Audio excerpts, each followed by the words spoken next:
Привет! Сегодня я покажу, как сделать удобный и красивый предмет интерьера менее чем за 150 рублей. Держатели для книг делаю из деревянного хлама. Собрала все обрезки, которые у меня остались от предыдущих проектов. Это фанера разной толщины и деревянная дранка. Но так как одного куска фанеры 8 мм мне не хватает, то я просто склеиваю между собой тонкую фанеру.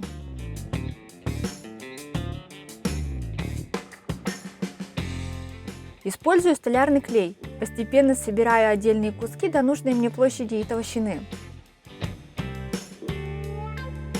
Для того, чтобы все ровно склеилось, прессом служат книги. Понадобилось мне очень много книжек. Когда все высохло, получилась очень хорошая и монолитная досочка. С помощью лекала перевожу контуры гор.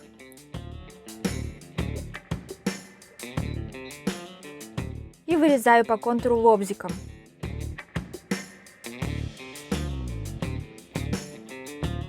Здесь в разрезе видно, что детали очень хорошо склеились и получилась практически цельная фанера. Большие щели и сколы замазываю шпаклевкой по дереву. Конечно, лучше использовать шпаклевку коричневого цвета, но у меня на данный момент была только белая. После ошкуривания получаю идеально гладкую и ровную поверхность. Горы, холмы и два скрепляющих элемента готовы к покраске.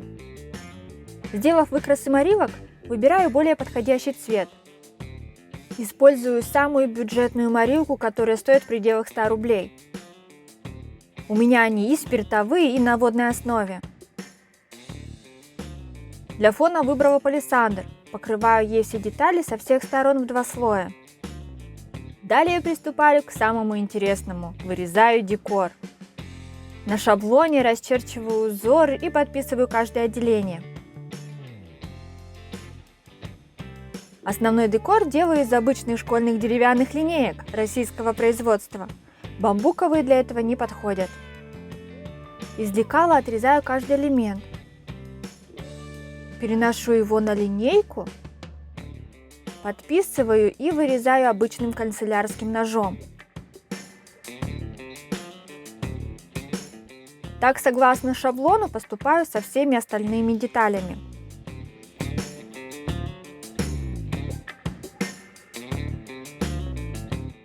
На каждой детали округляю все грани при помощи шкурки и окрашиваю морилкой.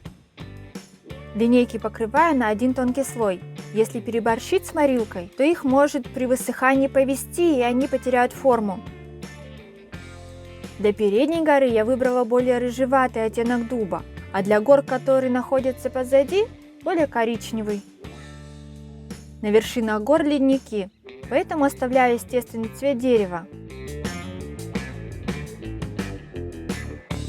После высыхания перекладываю получившуюся мозаику на основание и приклеиваю столярным клеем каждую деталь.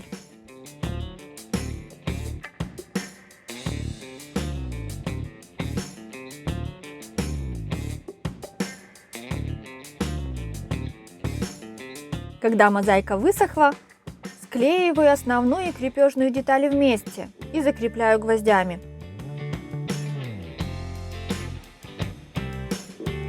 Передние маленькие холмы изготавливаю и декорирую линейками по той же технологии, что и горы. Но когда я уже покрыла морилкой вырезанные элементы из линеек, то поняла, что эти холмики очень маленькие, и вся конструкция в итоге будет выглядеть не совсем гармонично. Снова беру обрезки фанеры и вырезаю холмы размером побольше. Здесь видно, насколько я их увеличила. Этот размер меня вполне устраивает. Для новых холмов дополнительно вырезаю детали декора. Приклеиваю и прибиваю на гвозди передние детали холмов к крепежным элементам. Осталось приклеить оставшуюся мозаику и покрыть всю конструкцию лаком. Покрываю все матовым акриловым лаком, начиная с неокрашенного дерева, а потом уже приступаю к окрашенному. Так как если эта морилка водная, то ее пигмент может мигрировать и пачкать неокрашенные участки дерева.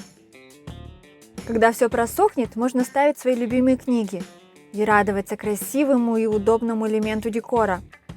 Мечтать о путешествиях и приключениях.